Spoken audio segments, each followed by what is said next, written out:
I felt like I had to make this video about what's going on in Ukraine, Russia, China, Taiwan. I made a video about it before all this crazy stuff happened. I think about a couple months ago. And one of my regulars in the comment section said I was becoming a bootleg temple. That was supposed to be a joke, but, you know, the situation is... it's not okay. It's a bit serious right now.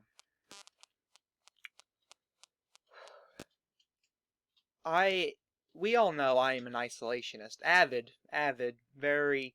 I don't give a damn about what's going on in other countries. Just leave us the fuck alone and you'll be fine. Don't bother us, we won't bother you. That's how it works, right? That's how it works, right? That's what I've believed. But... and I don't think we should get involved with Ukraine, but I'm pissed. It pisses me off right now. And it's just, everyone's pissing me off right now. And, like, every Republican, Democrat, I don't care. Everyone is pissing me off right now. Russia, especially. I've always been quiet on my opinions of Putin, and my opinion is I never fucking cared. I don't care. I really don't. But when I've always figured he was going to invade, I just didn't think it would be this bad. I don't know what I thought it was going to be like. I don't. But I didn't think it'd be this bad. But it's worse than I could ever imagine. But I've never experienced war. I've never experienced something like this. And I'm not the one experiencing. I am watching something happen. Like when 9/11 occurred, I was born about a year and 2 months after 9/11 happened. And 7 days. A year, 2 months, and a week after 9/11. So I never experienced what that feeling was. I never did. I had no fucking idea what people felt.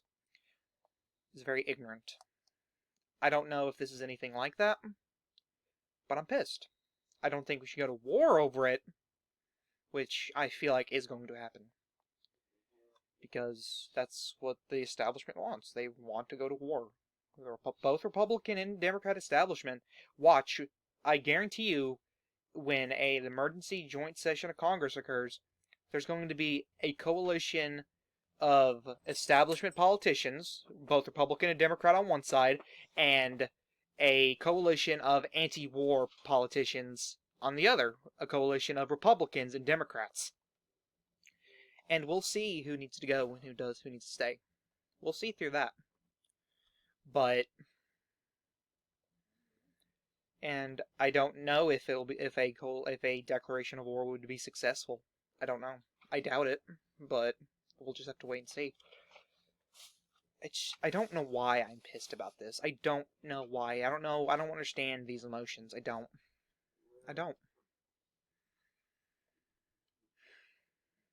I really don't.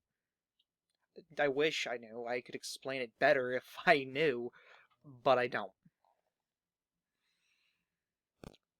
Here's what I think we should do. It's not perfect when it comes to foreign policy. I'm ass. Like, here's my hierarchy. Social policy, greatest. Economic policy right there. Foreign policy all the way down here. Like, I'm not the smartest. I don't fucking know. But here's what I think we should do. Joe Biden, he did a good thing. But I'll get to... oh, first off, Joe Biden's a fucking idiot. There were sanctions, and during Donald Trump's presidency, he issued sanctions on a gas pipeline, an oil pipeline that, you know, Ukraine to Russia, that's connected there. He issued sanctions against Russia, and everybody went, whoa, why are you doing that, buddy? Why, bro? That's the wrong thing to do. There's a fucking reason why those sanctions were put there, but nobody wanted to listen. Nobody wanted to fucking listen. And then Joe Biden got rid of these sanctions, tried to appease Russia. And now we have this. Those sanctions literally prevented Russia from invading. Literally, nobody. And then Joe Biden has the fucking gall to come out and say, no, I didn't think those sanctions was doing anything. You're a fucking idiot, and you shouldn't be president. Donald Trump shouldn't be president either. He went on Fox News and attacked Joe Biden, saying, what we're doing in Russia is disgusting. We are killing civilians. Laura Ingraham, whatever you pronounce her last name, I don't care. She came out and said, no, she stopped the president and said, the former president, and said, no, that was Russia. Donald Trump should not be our fucking nominee. Right now, I think Chris Sununu would be a good nominee. I think he would be our best choice. The only thing bad about him that he's pro-choice, I think, but, you know, one thing shouldn't kill a person's chances. I've always believed that, and I will always stick to that. But maybe Glenn Youngkin, maybe Ron DeSantis, I don't know. I think Chris Sununu because he's libertarian. And that's what we need right now, personally. But I will be looking at the libertarian primary. Hopefully they don't nominate a fucking nut job. Or fucking cat.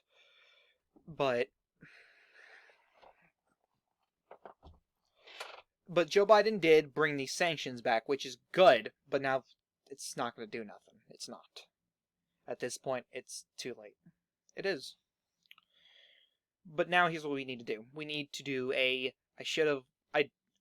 we should do an embargo. We, as the United States, you know, the establishment always says we're the world leader. We need to be the world leader. Well, here's what we need to do. We need to implement an embargo against Russia. Tell all these countries that we're allied against to implement an embargo on whatever Russia needs from said countries. An embargo. A trade embargo. Russia's economy will fucking disappear. Their stock market dropped 35% already, costing them billions of dollars. It's only going to continue. And it's only going to continue if you implement an embargo and have all these other countries with our influence have an embargo against Russia. They can't trade with nobody. The only people that they have to trade is North Korea, China, possibly Iran.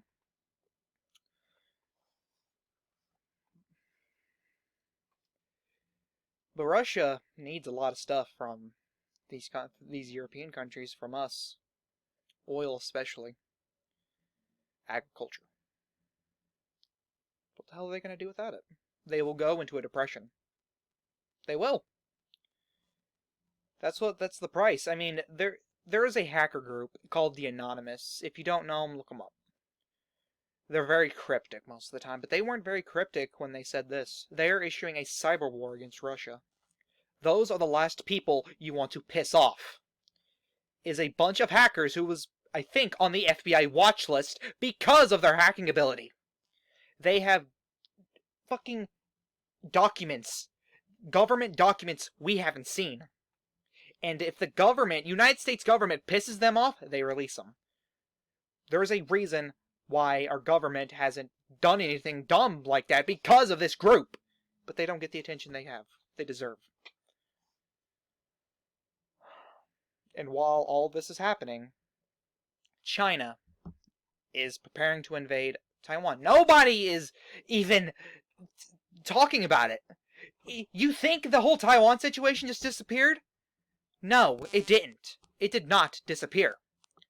China, under the disguise of the Russian invasion of Ukraine, is in the preparing stage of invading Taiwan. I tweeted, if we put all our energy into Ukraine, Taiwan falls. We put all our energy into Taiwan, Ukraine falls. If we try putting energy into both, they both fall. We're fucked. We are not prepared for war. We're not. I don't know. Joe Biden can't do it. Donald Trump can't do it. Kamala Harris can't do it. I don't even know if Ron DeSantis could do it. I doubt it, though. I don't know, actually.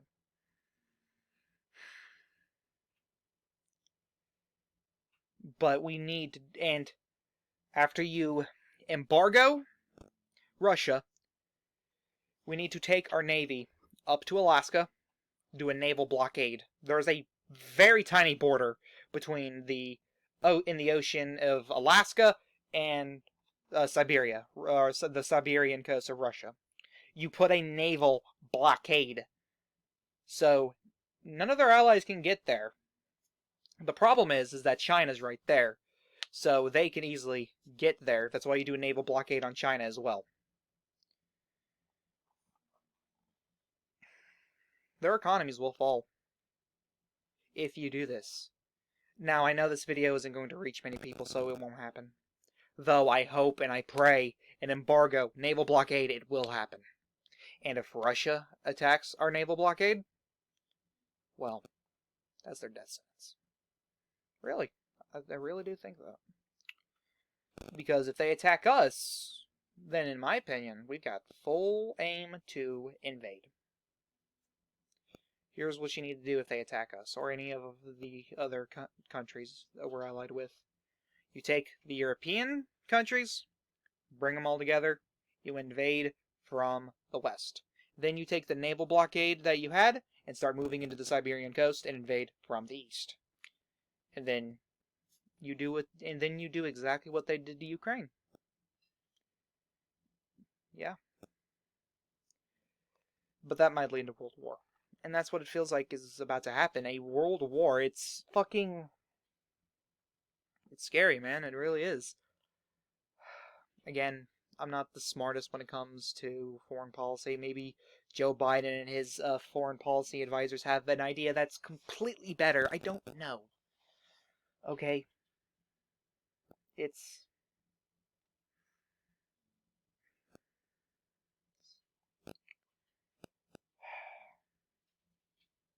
I guarantee you within the next month and a half, 2 months, 3 months, we're going to see the same thing happen in Taiwan. Yeah, it's going to happen. Because China, Russia, even though they have beef with each other, they both see the United States as a greater enemy than each other. They're going to team it up. They are. They're working together.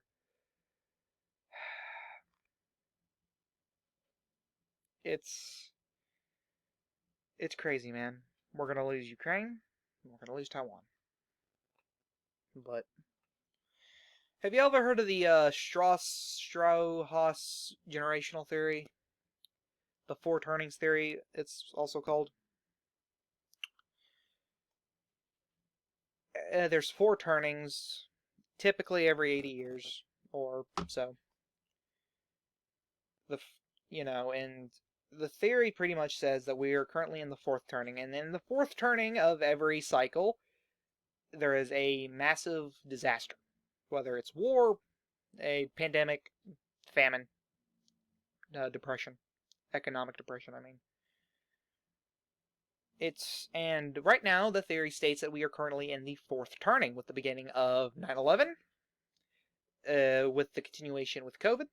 However, the theory hasn't moved forward yet. We still haven't gotten out of this fourth turning.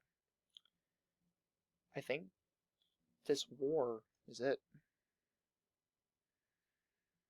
I don't know what this new phase, and then the first turning of the new cycle is prosperity, essentially. After World War I, there was the booming 20s, the roaring 20s. That World War I was the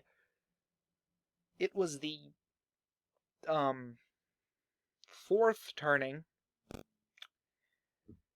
It was the fourth turning of the it was the fourth turning of that cycle. And then World War II was the fourth turning of another cycle, so on and so forth. And then there's prosperity after all that. I think COVID is going to end with this war. I think people are going to be like, you know what, fuck these masks. Fuck all of this pandemic. I don't care. There's more important things that you worry about. And any politician that would be like, you need to wear your mask, COVID, they're going to be like, shut up. We don't care. We're already seeing it now. As soon as, blue states are saying, hey, we're opening it up, CNN posts are going to be like, hey, there's this new strand of COVID. So I don't fucking know. I think North Carolina's officially opening back up 100% in beginning of March, first few days of March. Be safe. If we do go into war, I want you all to be safe. And if there's any Ukrainian people watching, please be safe as well. I beg. Make sure you be close to your friends, your family. It's important. Alright. Thank you guys so much for watching. This is the Chaotic One saying peace.